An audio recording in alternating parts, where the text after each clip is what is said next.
Wired.com presents The Geek's Guide to the Galaxy.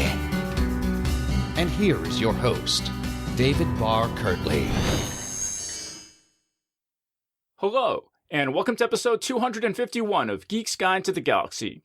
Our guest today is Daniel Suarez. He's a former systems consultant to Fortune 1000 companies and has designed mission-critical software for the defense, finance, and entertainment industries. In 2006, his self-published novel Demon, about a rogue AI, became a runaway bestseller on Amazon.com. That led to a publishing deal with Dutton, who have also published all of his subsequent novels, including Freedom TM, Kill Decision, and Influx. And we'll be speaking with him today about his new book, Change Agent. And now, here's our interview with Daniel Suarez. All right, so we're here with Daniel Suarez. Welcome to the show. Hey, it's great to be here. Okay, so I saw that you once had a Dungeons & Dragons campaign that ran continuously for 8 years. So tell us about that. Actually, I think it was probably more like 10.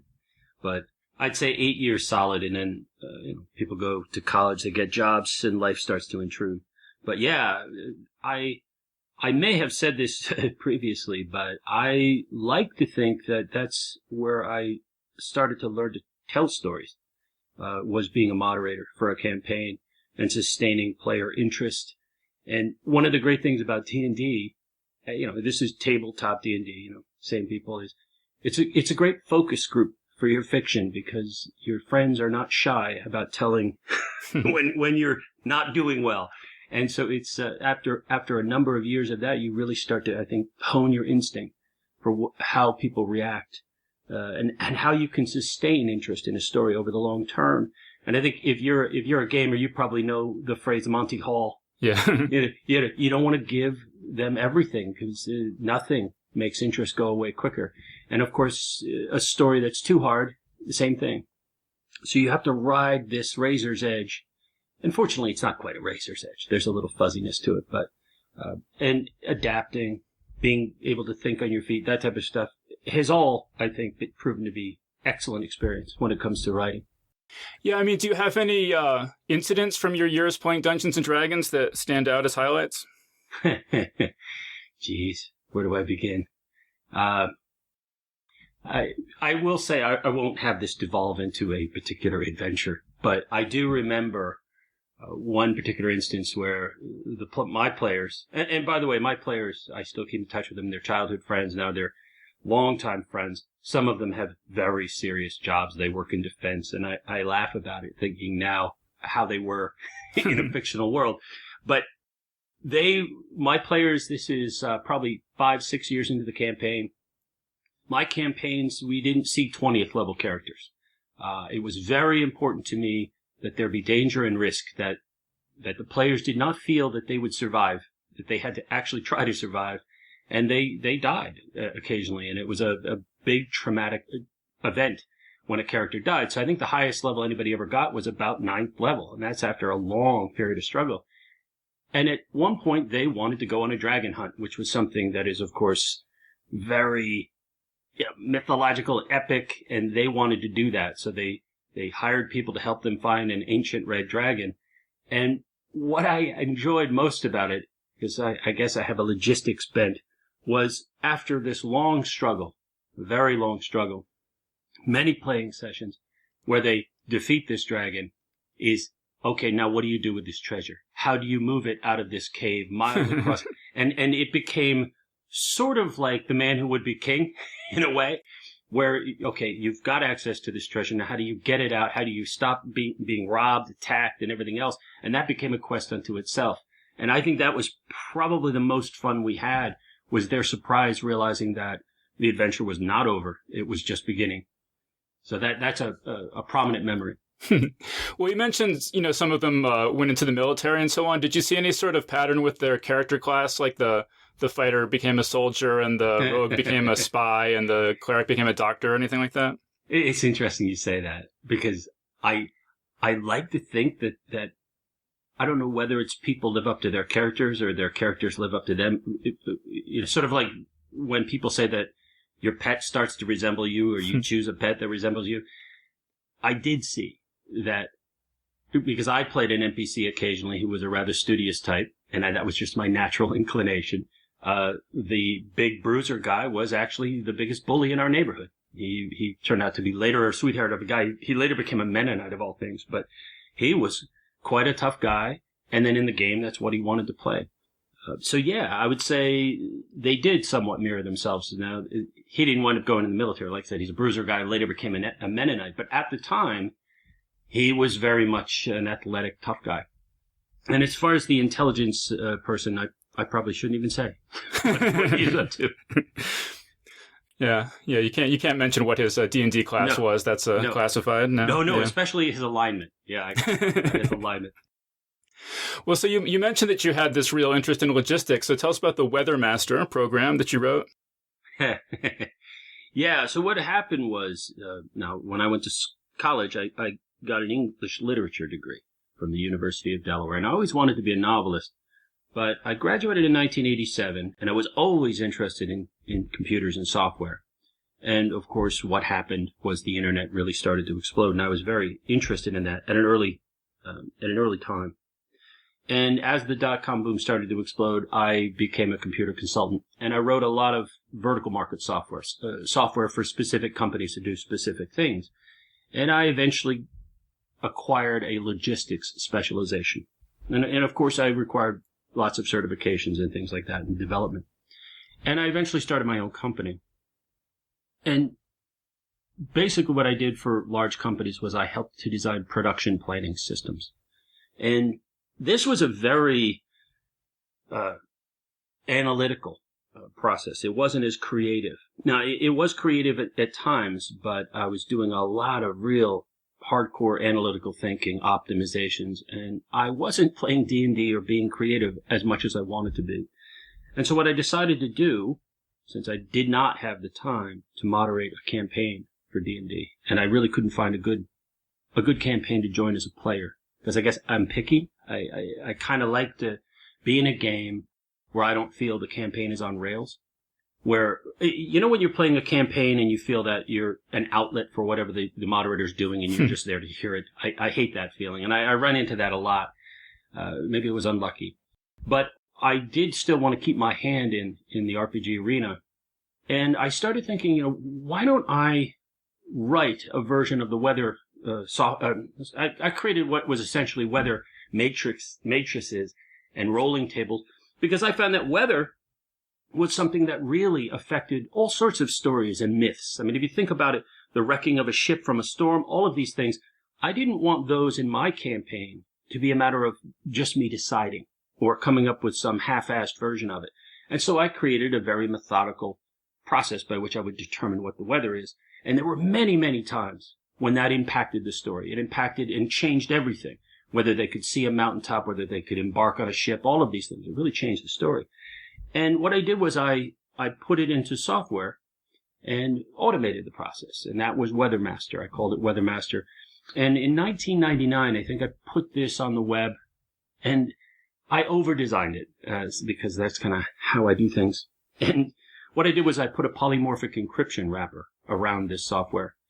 And that meant that you could try it for 30 days, and then you had to buy it, or it would lock itself. And if you copied it somewhere, it would re-encrypt itself. And anyway, put it out on the web. I set it up so that you could purchase it with Visa, MasterCard, that type of thing. And then I got very busy. I think it was a Y2K remediation project. And if you remember, the turn of the millennium, everything was supposed to go kablooey. And of course I knew it wouldn't, but there was a great deal of time pressure to stay focused on those projects. And I really kind of forgot about Weathermaster. And what it was doing in the meantime was, well, people were downloading it in 38 countries and trying it and then buying it. And at some point I checked back and there was all this money in this account. And I had set it up so that it was paying for the monthly fees for the website. It was paying for advertising. And that was actually, that software program was part of how I conceived of the concept for Demon, my first book, which was this, that, do you really have to be alive to get stuff done in the modern world? Because I was thinking that if I got hit by a bus, Weathermaster would continue on without me, earning money, paying for its own existence on the web. And as I started to look into it, I realized there was more and more you could do in the modern world, even if you were dead. And so that's really where the kernel for that story came from. Right, and so you read your first novel or first published novel, Demon. Talk about that process of trying to get it published. Yeah, that was quite an adventure. What happened was, again, I wanted more and more to have a creative outlet. I did enjoy my work, but there was always a part of me that wanted to be a creative, and I always wanted to write books. And so what happened was I wrote Demon over 2 years. It was 2002 to 2004. And then I realized, because I was doing it as sort of a creative project, but I was very pleased with the way it turned out, and I thought, maybe I should try to get this published. And so I started to read up on how one gets an agent, and I laugh, actually, when I think about it, because I wrote 48 customized query letters to very specific agencies, and I got turned down by them all. And looking back on it, see, I don't think this is the case anymore that one would do that. I don't think that is necessarily a productive activity now. I think the way you find an agent now is by finding an audience, because now you can self-publish a book, put it out there on Kindle, Amazon, cultivate your own audience, either on your website or through Kindle, and then they'll approach you. But back in 2006, when I was doing this, I believe that was the year that Kindle came out. Maybe it was the year after. So it really wasn't an option. And so having received all of these rejections, or not even rejections, I think I received 4 rejections, and the other agents just ignored my inquiries, I decided to do the logistics thing, which was, well, I know how to create and move things around. I should be able to self-publish this book and figure out how to do it at a profit, because that's, after all, what I do for all my clients. And so very early on, I settled upon, I think it was Lightning Source, which is an Ingram subsidiary. And I chose them because they were co-located across the street from an Amazon facility in Tennessee, I believe. And I realized that I'd be able to then do print on demand and deliver the book within 48 hours anywhere without having to do the fulfillment myself. Now, again, all of this has changed. I'm a dinosaur essentially now, because now it's all electronic, it's all digital. But back then, I had to actually produce a physical book, which I did. And I sold it for $14.95. I think I cleared $3.23 or something a copy after all was said and done. And then I set about trying to find people who might be interested in that. And as anybody knows, trying to get people interested in your writing can be very tricky indeed. And what I did was I focused on the tech bloggers or tech people whose work I really liked. And I wrote to them demonstrating how much I was a fan of or admirer of their work. And said, hey, I have this thing. You can read it or not. You can use it as a doorstop if you want, but can I send it along? And a great many of them did. They say, yeah, sure, I'll check it out. And that's really how it found its audience, was 1 or 2 of those people conveyed Demon onto still more people. And eventually the book sales really started to take off. It got into Google early. It got into Microsoft and other places. And I was selling thousands of books a week at one point. And that's when all these agents, I think it was right after the May 2008, I think, or 2007 article in Wired magazine on the book, that every agent in the world started calling me. Well, Ray, this morning I watched your talk at Google with Rick Clow, and he was talking about how how you had reached out to him to see if you might. Exactly it. Yeah. Rick was one of the early people who really, there were 2 key people, actually. And boy, I'm going to feel bad if I miss anybody here, because there were quite a few. But I'd say the first ones were Rick Clow and Stuart Brand. Stuart Brand over at the Long Now Foundation. And of course, he was the original publisher of the Whole Earth catalog. But those 2 people were pivotal in me breaking through and finding an audience. And I would say to people who want to get into publishing is that you don't have to find your entire audience yourself. What you have to do is find the 1 or 2 people who can help you find your audience, who can connect you to that audience. Because there are people out there who may really respond to your work and then convey it on to others with great passion. And that's what you're looking for.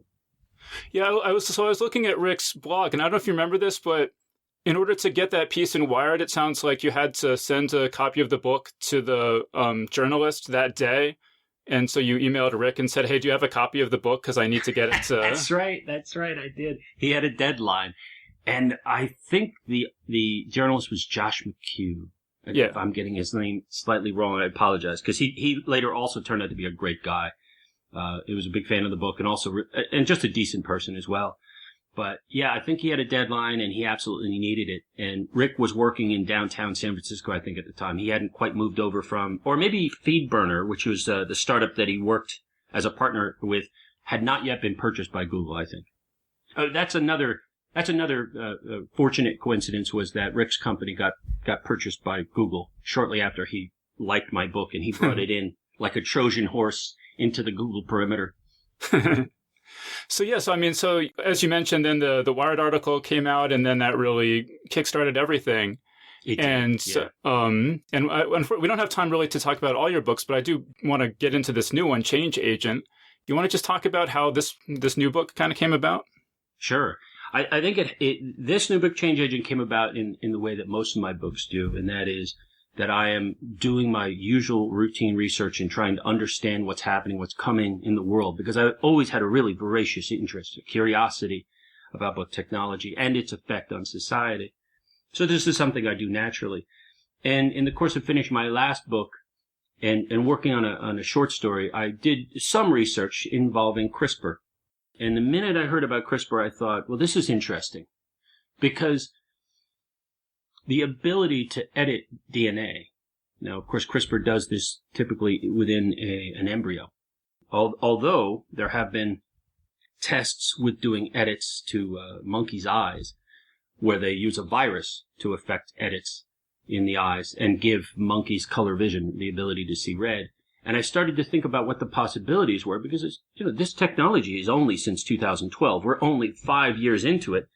And just last month, Chinese researchers were able to edit a viable human embryo. That is, take a genetic disorder that this embryo had and correct it, so that if this embryo was then brought to term, the resulting child would not have this genetic disorder. This has profound implications for cystic fibrosis, Huntington's disease, hemophilia, so many other disorders. And then the logical question next is, well, couldn't we change more? And I wanted to set this book, Change Agent, a little in the future. It's actually the first of my books that does take place in the future. All of my other books, sci-fi author as I am, all of my previous books really take place in the present day. But this book takes place in 2045, at a time when CRISPR is further developed, where parents are going to these black market embryo labs to try to imbue their future offspring with greater height, different muscle tone, more intelligence, more memory, and on and on. Basically, genetic advantages that they cannot convey to them naturally. And the key thing about CRISPR is these are germline edits, meaning that whatever edits are made will be passed down to their offspring's own offspring. And so it can permanently change the trajectory or fortunes of a family, potentially.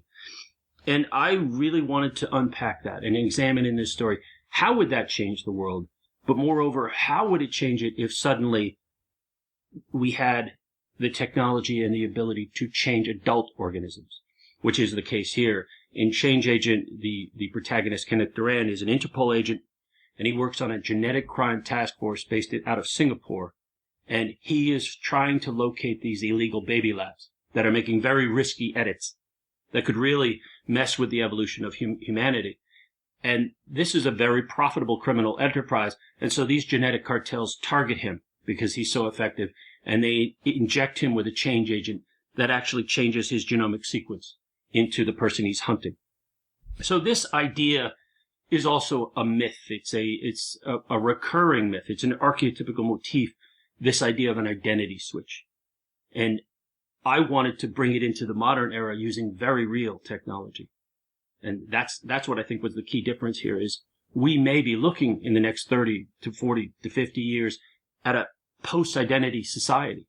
And what would that look like if you could change over the course of your life the DNA you were born with?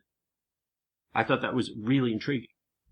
Yeah, well, so you mentioned the novel starts in Singapore, and is that entirely in Southeast Asia? Do you want to talk about why you chose that as the setting for the novel? Sure. And that was actually something that I agonized over a bit. I don't know if you read the first two chapters, but I read the whole book, yeah. Oh, excellent. In the first two chapters, I believe it's the second chapter, I postulate that Silicon Valley is no longer the center of the technology world. And that was I'd say an admonition in a way that America really needs to embrace science and reason above all, that if we don't, the rest of the world will. And this was partly the reason I based it in Singapore. Let's just call it a concern about the direction the nation is taking in viewing scientific information as optional. And I'll just use climate change as one example, that I don't believe we have the luxury to indulge in non-scientific or evidence-based thinking when it comes to these big issues that affect the whole world. And I do believe that right now in Asia, they are ready to embrace anything that works and is scientific. And of course they have their own cultural picadillos, but I thought Singapore as a pure petri dish of business, especially because Singapore has already, years ago, I believe it's in 2007, invested $1 billion in biotech, specifically at this facility called Biopolis, where they were luring scientists, biotech researchers from all around the world to come to Singapore and work. And the selling point was the beautiful new lab facilities, support for their work, and no interference, basically. And I thought that was a compelling reason to place it there. Right. I mean, you say in the book that this synthetic biology is going to be the transistor of the 21st century, that it's just impossible to overstate how much America is going to get left behind if we, don't embrace this. Yeah, and I think in some ways that upsets people, and I am careful. For instance, I'm writing an article right now about GMOs, and I think what is fundamentally changed with this new technology, both CRISPR, that is the ability to genetically edit organisms, and synthetic biology, the idea that you would take single-celled organisms like E. coli bacteria, algae, yeast, and reprogram them using genetic editing or insertion of genetic sequences to do useful, productive work, whether that's, let's say, creating a pharmaceutical, sequestering carbon out of water, or interesting things like creating biofuels, where you take an E. coli that, two different strains that don't normally interact, you edit one to create a sugar that can be consumed by the other so that it then creates a clean burning biofuel. We have the ability, increasingly, as this moves along in this discipline, to reconfigure manufacturing. I saw some very interesting experiments with organisms that were custom designed to grow chitin, that is the shell substance that, let's say, a shrimp or a mollusks have, and the ability to grow that to create products. It's essentially biological 3D printing. Now, if you were able to create fenders or components for a car that are biodegradable, that already have the right color, you don't have to paint them. You don't have to engage in heat and carbon-intensive manufacturing processes to produce them. All of this would be a tremendous boon for the environment. That isn't even touch upon cellular agriculture. Now, right now, this statistics usually just shocks people, but it's estimated that 90% of agricultural land is right now employed in meat production in one way or another, whether that's directly in terms of cattle or pigs and chickens grazing, or growing feed for those animals. And as the middle class grows around various parts of the world, more and more forests are being ravaged to support that. Now, cellular agriculture, where instead of, let's say, growing a whole cow, you grow only the muscle tissue of the cow, and you do that in vitro. This freaks people out. But I look at it this way, that the great thing about genetics is you can check it. So if you could check the genetics to say, well, this is genetically identical to the muscle tissue of an Angus beef cow, that intrigues me, because if you produce your meat that way, you're using 1% of the land and only 10% of the water. And if you change rice, for instance, you change rice, instead of using C3 photosynthesis, you change it to use C4 photosynthesis, it'll be able to grow almost twice as much rice on half the water. And that would be a fundamental change. A third of the population of the planet relies on rice to eat. So a lot of people have this, reflexive reaction to GMOs to say, oh, they're scary. And I would agree, they are. We want to keep an eye on it. I like to think of this revolution, this synthetic biology revolution, as an open source revolution. And I've said before that biology is the original open source. You can always unpack it and take a look at the genetic sequence. And I think the great thing about synthetic biology is you don't need a multi-million-dollar lab to do it. You can right now get on Amazon and get kits and start creating your own synthetic life forms. In fact, MIT has an iGEM competition where every year students from various universities around the world compete to create synthetic life forms. And if that is not a 21st century activity, I don't know what is. I wanted to ask you, speaking of eating meat, your main character, Kenneth Durand, describes himself as a degan. Did you coin that term? Yeah, I did, for better or worse. And it comes from Deathless Meat. So instead of a vegan, you're a degan. It occurred to me simply because I think a lot of vegans will encounter somewhat of a conundrum when it comes to deathless meat. That is meat that is grown in vitro, genetically identical to normal beef or chicken or pork, without an animal suffering. In fact, the idea here is you'd be able to support more diversity in agricultural animals because you only need to keep a few alive, and you could just sample them very painlessly from skin cultures. And you could have all sorts of different types of beef without straining the environment, but no animals suffer. And so I think vegans, some of whom have publicly said, well, I'd be willing to try it, because if they are against eating meat from a moral point of view, let's say as opposed to a nutritional reasons, they really have no reason then to not eat meat. And that's why I made a distinction between vegans and vegans. Well, right. And some of these genetically engineered products in your book are really dramatic things. You talk about, at one point, there's a potted plant that grows juice boxes, and the juice boxes have, packaging and barcodes and ingredients list and stuff, which is all genetically programmed into the plant. Well, here's the thing, that if we have the ability, and again, there is a computing leap made with using photonics in this story as well. In other words, using light as opposed to electrons. And so we've had some computing ability so that we have a better ability to model the end results. So we can model what genetic edits will do and then redesign genomic sequences for plants. And so think about it. If a lobster can grow with interlocking plates and shells in very specific arrangements, why not grow products? Why not grow them? And with their packaging and their lettering, because certainly animals have imprints on them all the time, patterns, camouflage, that are quite exact. They have some subtle variation, but the point I was trying to make there is, what would stop us from doing that? Why would we have to manufacture them in a big factory? Why couldn't we just grow them? Right. Yeah. Okay. And so Kenneth Durand's job, you mentioned, is that he's involved in enforcing laws about which in vitro modifications are legal, and that raises the issue of who decides which health issues are worthy, or how you balance whether intervention versus the potential downsides. And so you have this character, Brian Frey, right, who does not feel that the Interpol is enforcing the right standards. Do you want to talk about how do you feel about? He suffers from achondroplasia, which is, I believe I'm pronouncing that right, which is dwarfism, and he suffers from a few genetic,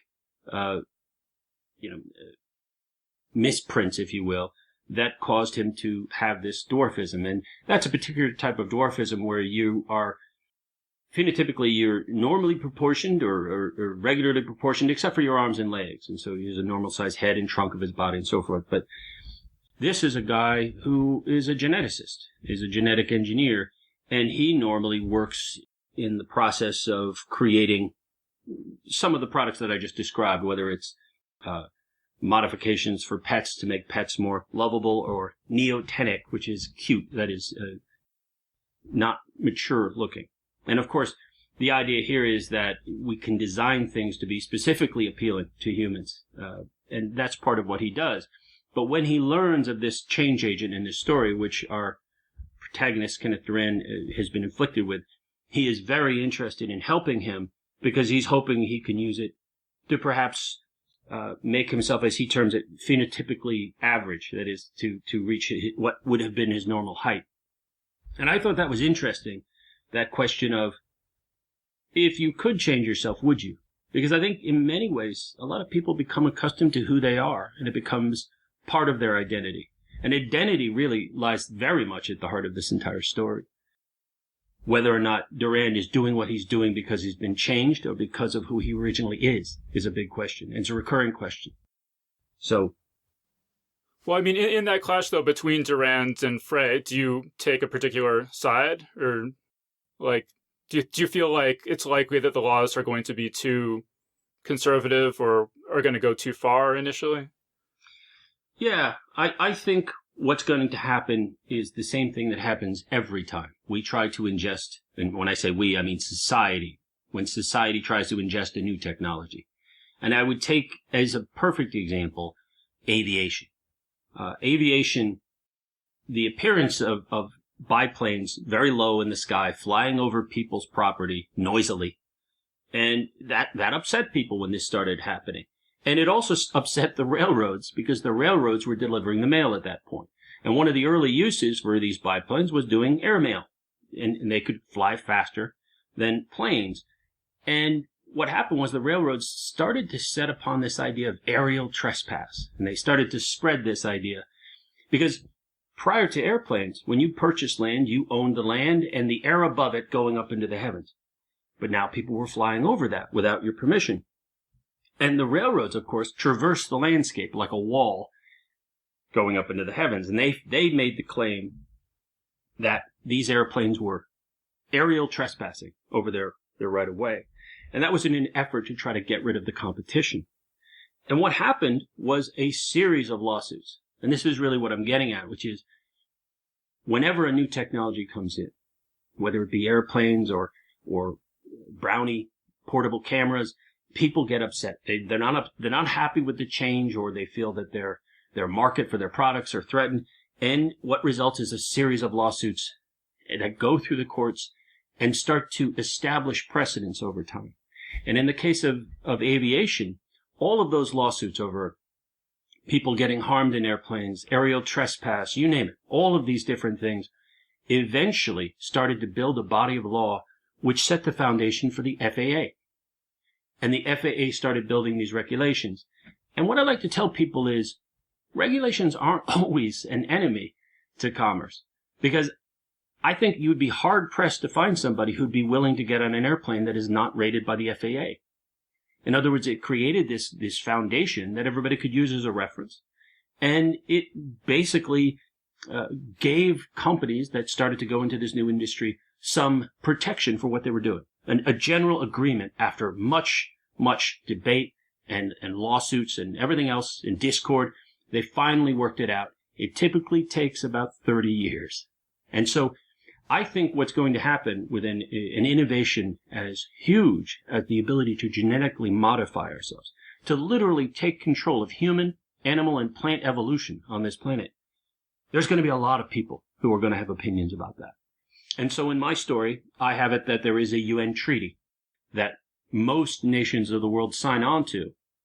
And I think that this is likely to happen because everything from the efficacy of vaccines, for example, if we're rapidly evolving in all sorts of personal directions, I mean, drastic changes from one generation to the next, culture, social cohesiveness, like I said, vaccines, all of these real public issues, cultural issues, and even religious issues come into the fore. And I think that would immediately manifest itself in authorities pulling together to try to put some brakes on this change.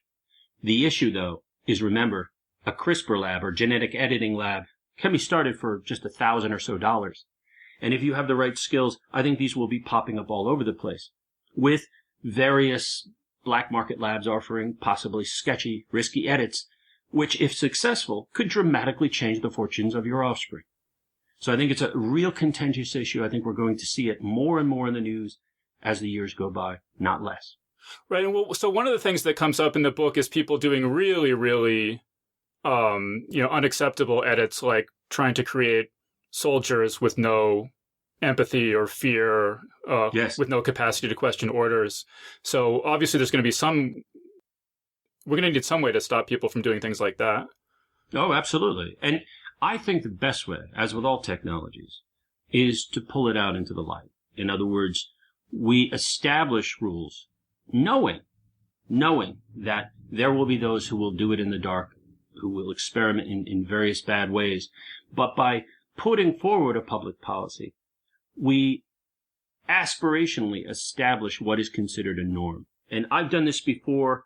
I've discussed this with regard to what's called lethal autonomy in my book, Kill Decision, and also in my TED Talk, where I talked about the idea of having drones or robotic weapons make the decision to kill humans.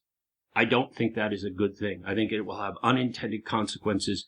I think it will overly focus power and really undermine representative democracy in ways, even if these machines work perfectly, I think they will undermine democracy. And that's really the point I was trying to make there.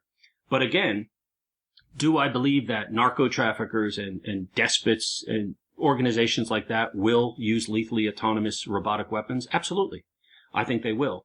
I think the challenge is to not normalize it, to not make it so that they can market those tools all around the world, and it's just not a problem. In the same way that we've banned everything from biological weapons to laser blinding weapons. A lot of people don't realize there's an international treaty on laser blinding weapons. And it's because the nations of the world realize they don't want to fight a war where instantly all of these veterans come back blind. And it's a really insidious, silent weapon. It will create drastic problems for everybody. So there's certain standards that even though it's technologically possible and restrictions will not be perfect, we still aspirationally, as a collective species, say, no, this is not cool. Gas, for instance. Let's not use gas weapons. Of course, we've just recently seen them in Syria. But look at the outrage. And I think in this case, with genetic modifications, all sorts of people are going to want to say, no, this is okay and this isn't. Now, I think the big change here is when it comes to genetically modified foods. I'll tell you a brief story. I was up at a dinner in San Francisco, and it was an NGO event, and I sat next to a geneticist who I will not name, but really interesting person. And the work they were doing was in modifying rice strains genetically so that they could live under salt water for a week or more. Now, this was the idea was so that they could cope with rising seas and greater frequencies of storms. And when they finished this, they gave this away to people. They didn't sell it. And I thought about it, like, who am I to be upset at this person? I mean, we're changing the world already with climate change and many other things. To be able to try to help people feed themselves and survive, that is definitely not a bad impulse. So when we start to take a look at the low bar for doing genetic modifications using CRISPR, we're going to see a lot of individual cities and groups editing their crops or changing their world to make it still function so that they can feed themselves and stay together and preserve their culture. And I think this is going to be happening in all these individual pockets around the world. I think traditionally the anti-GMO movement is against the idea of these big multinational corporations tinkering with food. And what happens when it's not just those multinational corporations? It's all sorts of stakeholders, people whose very lives might be on the line, doing it for very different reasons other than profit, doing it to preserve their way of life. That becomes a much, much more complex moral problem.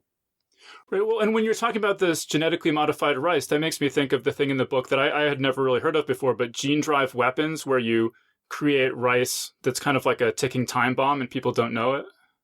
Yeah.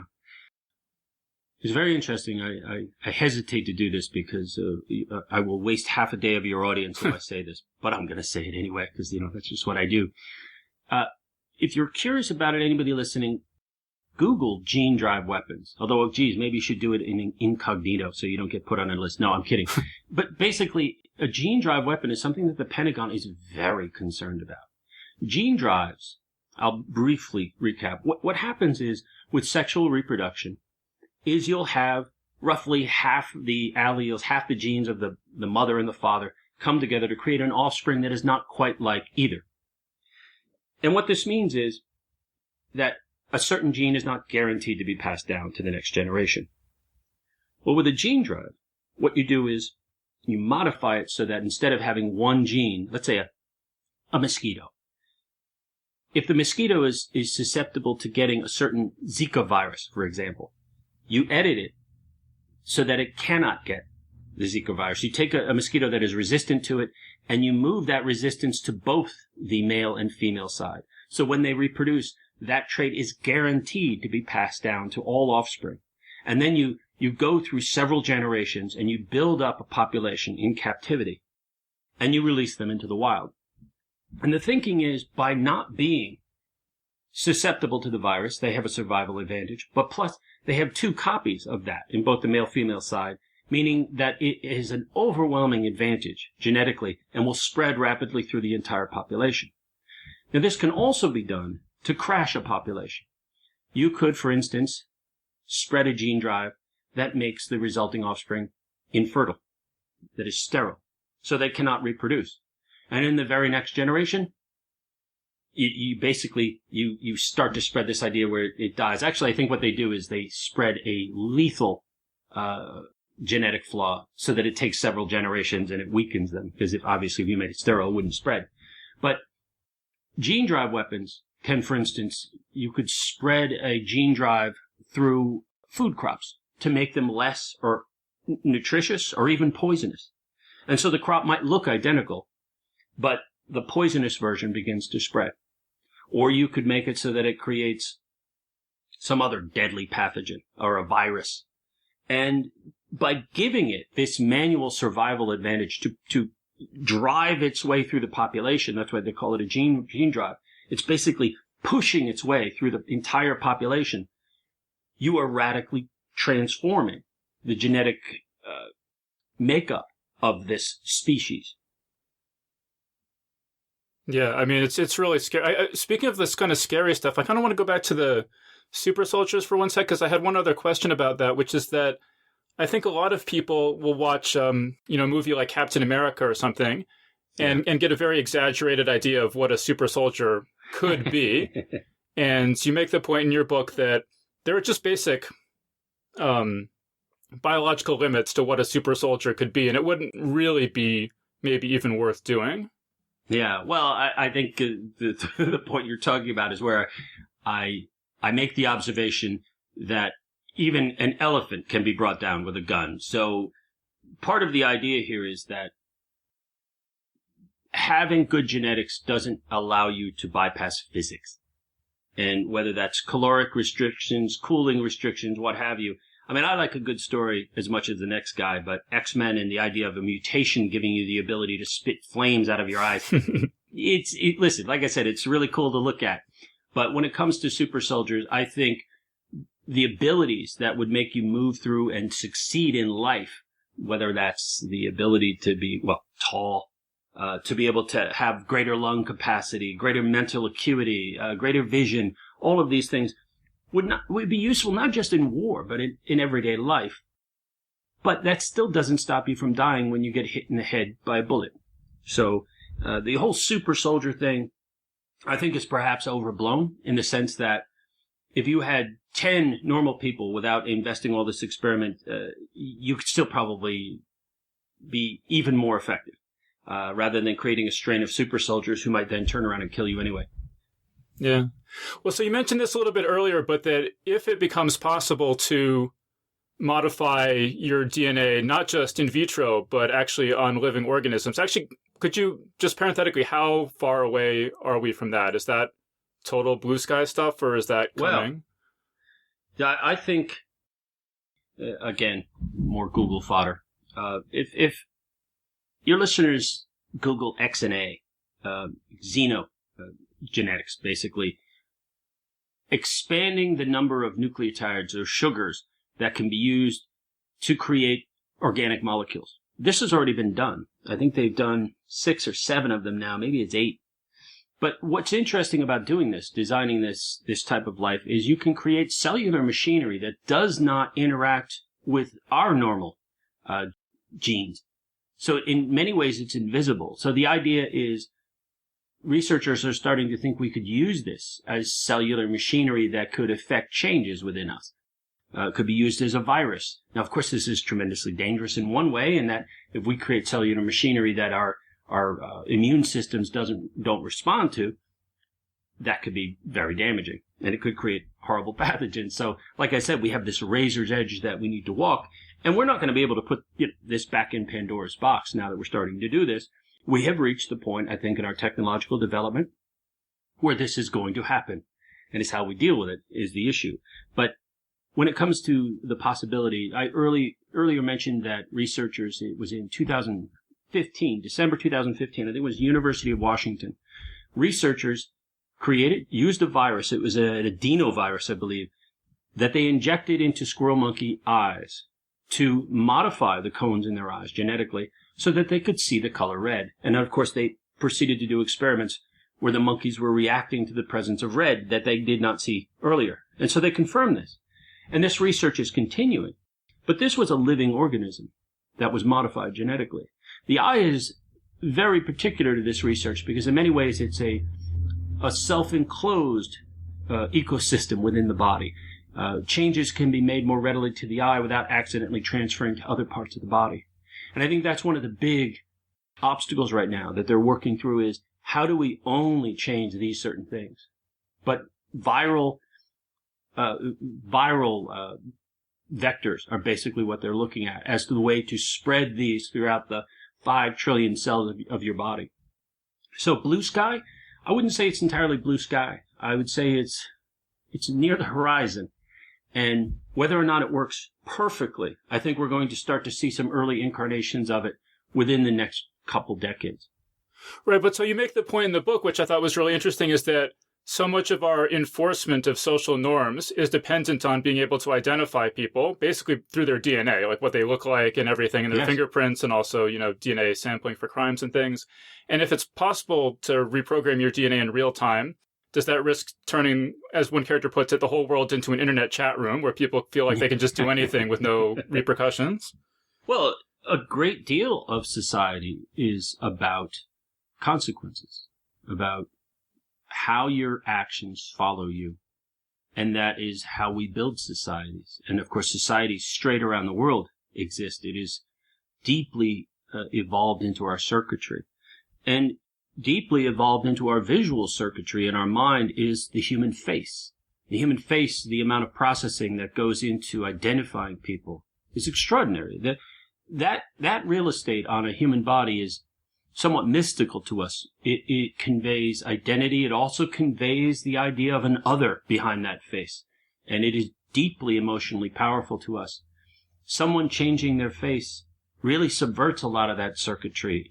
It short circuits a lot of, like I said, long evolved behaviors. And I think that we need to be mindful of that as we go forward because, again, if you can change your face, how do we really deal with it? How do we deal with cohesion? I'm not saying that it's not possible. I just thought that the question itself was really intriguing. I mean, you suggest at the end of the book that there might be some sort of like a credit monitoring service, but for DNA. Is that sort of a solution to that, do you think? Well, I guess in some ways I sort of prototype futures in my books. And as I was writing it, I really did think about, well, okay, if this type of thing is possible, if we have the ability to look at DNA, see where it's changed, because let's face it, we can do that now. Why couldn't we have the equivalent of a credit where a service watches your credit score to make sure that there's not any identity theft going on? What if every month or so a genetic sample is taken, and whether it's a saliva swab or what have you, and a service tells you whether or not you've been genetically modified? And I'll give one good example. Who's to say that somebody couldn't give you a virus that genetically changes you, or at least your brain chemistry, so that you're more susceptible to a certain type of ad or a certain type of pitch?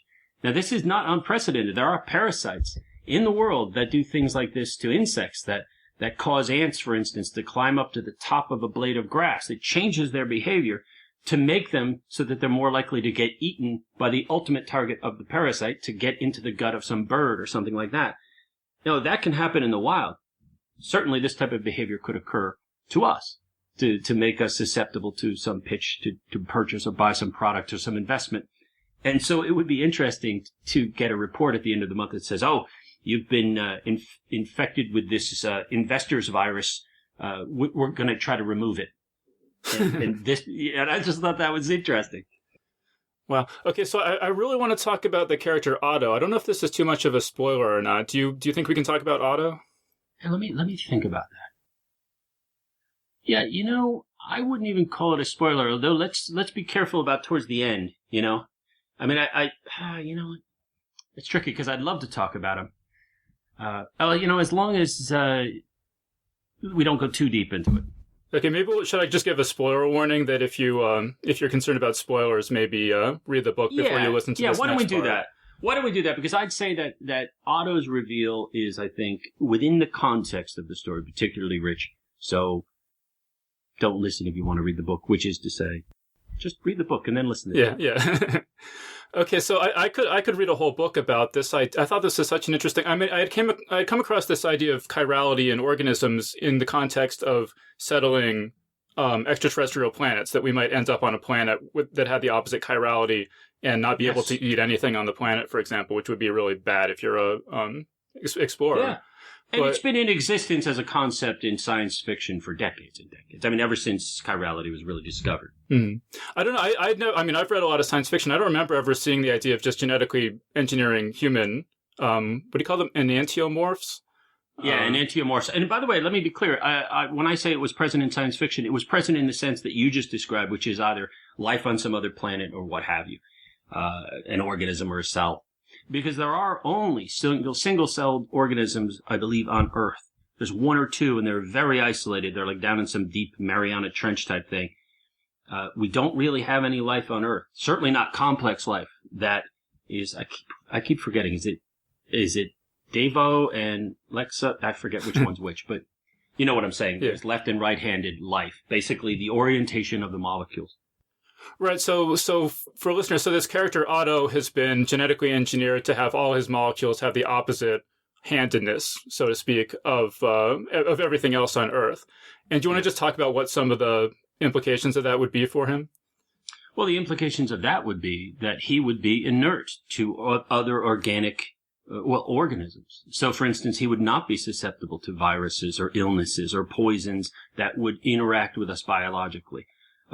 Part of the reasoning, of course, I won't go into why he exists. I think some of the questions some people might have is that uncanny valley feeling that I have him portray or cast onto other people. That intrigued me, and that really was me coming up with that, thinking that, if it was an unreal sort of life, a life that seems very unnatural to us, it struck me that there would be something about our instincts that would find it so off-putting. And again, the uncanny valley effect really comes to mind. That this thing, whatever it is in front of me, does not seem alive. And yet it is. It's alive in a mirror way. But that intrigued me, the idea of someone who would exist and would be the antithesis of mirror form of life. And every form of life would be unlike this person, this being. Right. That intrigued me. Yeah, and you sort of suggest maybe that he would only be able to eat foods that had been genetically engineered to have the same chirality as him. Is that right? Well, yeah, that is the case, because of course he would have to digest molecules. Now, one interesting thing in the research that I've done on it, alcohol apparently has no chirality, so he'd be able to drink alcohol and get drunk. But food, he would not be able to ingest and derive energy from it, because his molecules would not be able to interact in the normal way to the breakdown of the molecules in the food.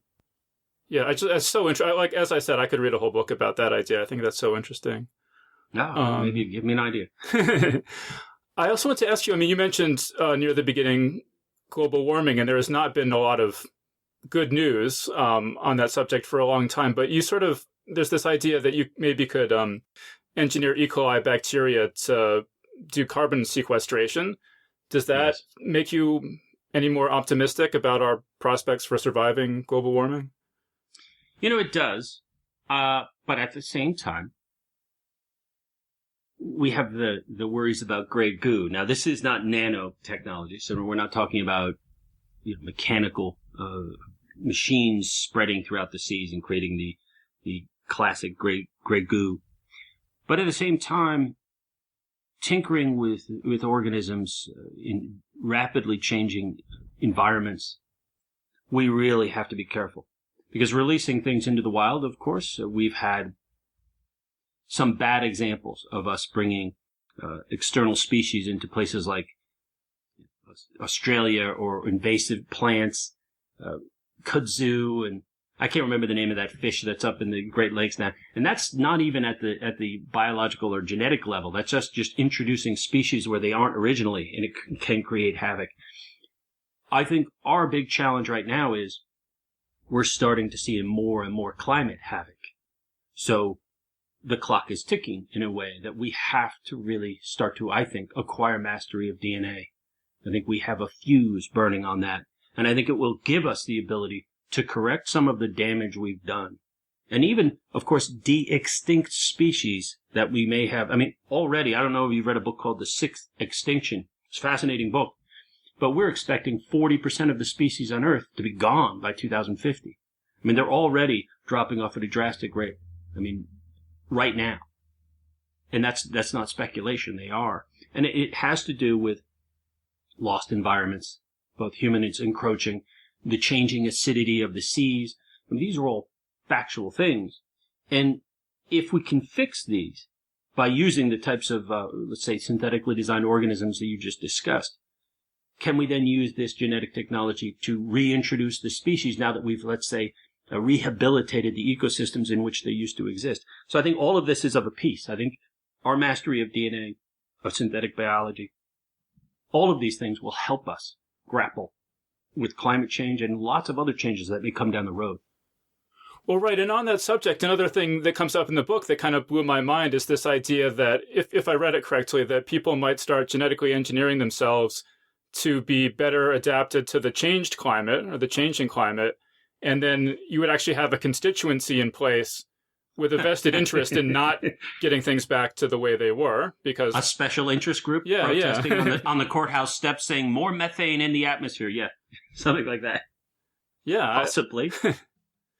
Yeah. So I mean, one of the characters says, "I don't imagine we're going to remain a single species for much longer because of these sorts of tensions." Well, yeah. Think about cosplay as just an example of people's desire to experiment and change. And if we have the ability to go our separate ways, and maybe not even permanently, that creates a very interesting situation. And I'll put quotes around interesting because I'm not sure it's bad. I'm not sure it's good. But like many things, when a technology's time has come, we pretty much have to surf that wave or get swamped by it. Yeah. All right. So we're really running out of time here, and I haven't even gotten to, there's so much, we've talked about all the really cool synthetic biology stuff in this book, but there's this whole other layer of just advanced electronics and things, which is fascinating in its own right. Yeah. Yeah. But I guess you're going to have to... really do... Oh, go ahead. I was just going to say, I guess people are going to have to read the book if they want all this stuff. I like that. That sounds good. What were you going to say, though? No. I was going to say that writing this book really was, for me, very personally satisfying, because I'm often asked whether I'm optimistic or pessimistic about the future. And I would say, despite all evidence perhaps, that I am actually very optimistic, because the truth is the human race has had the ability to exterminate itself for over half a century, I think, at this point, and we haven't. And I think with the growing middle class around the world, we're doing a lot of damage to the ecosystem. And if we really grapple with these facts, if we really take a look at what's going on and take that as the, let's say, Apollo program type challenge, which is we work together to try to solve this. Also, we'll need to cross borders. We'll need to cooperate with people to solve it all the way around the world. And that happens to be the exact type of cooperation we need to continue to exist as a species. So in many ways, this is the challenge, and I think we're up to it. And certainly, what else do we have going on? We have no choice but to try to solve this. And I meet so many young, interesting people doing cool things along these lines that I suppose I can't help but be optimistic. Guarded, but optimistic. Okay, so then, Danny, do you have any just other final thoughts or other projects you want to mention, or just anything people should know about? Let's see.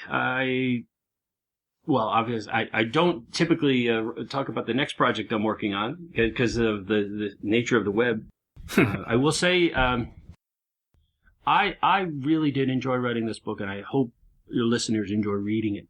And I'm also very interested to see what discussions arise from not just the book, but this whole developing industry. I think it'll be really fascinating. So if you haven't checked out things like synthetic biology or CRISPR, I would strongly encourage you to do so. Yeah, and just as you've probably gathered from this conversation, there are just so many interesting ideas in this book. I underlined half of it. It's just so many things to check out. So definitely everyone go check out this book. It's called Change Agent by Daniel Suarez. And so, Daniel, thank you so much for joining us. It was my pleasure, David. And that was our interview. So big thanks again to Daniel Suarez for joining us on the show. Big thanks as well to everyone who's given us 5 stars on iTunes, including app reviews by MH, who writes, "One of my few subscriptions. Nice mix of interviews, discussion, and panels. Cool guests. Interesting perspectives on science fiction and fantasy, and sometimes video games." So big thanks again to app reviews by MH for that great review. Special thanks as well to Tom Schuler, who just signed up this week to support us on Patreon. Geek's Guide to the Galaxy is made possible thanks to support from listeners like you. So if you enjoy the show and want it to continue, please sign up to give us $1 or $2 per episode over at patreon.com/geeks. And if you'd rather make a one-time contribution, you can do that via check or PayPal over at geeksguideshow.com/crowdfunding. So big thanks again to everyone who's contributed. We really appreciate it. All right, so that was our show. So thanks everyone for listening, and we'll see you next time. The Geek's Guide to the Galaxy is a production of Wired.com. For more information about the show, visit geeksguideshow.com. To learn more about your host, visit davidbarrkirtley.com. Music and voiceover produced by yours truly, Jack Kincaid. If you enjoyed this program, tell your friends. If you didn't enjoy it, tell no one. Thank you for listening.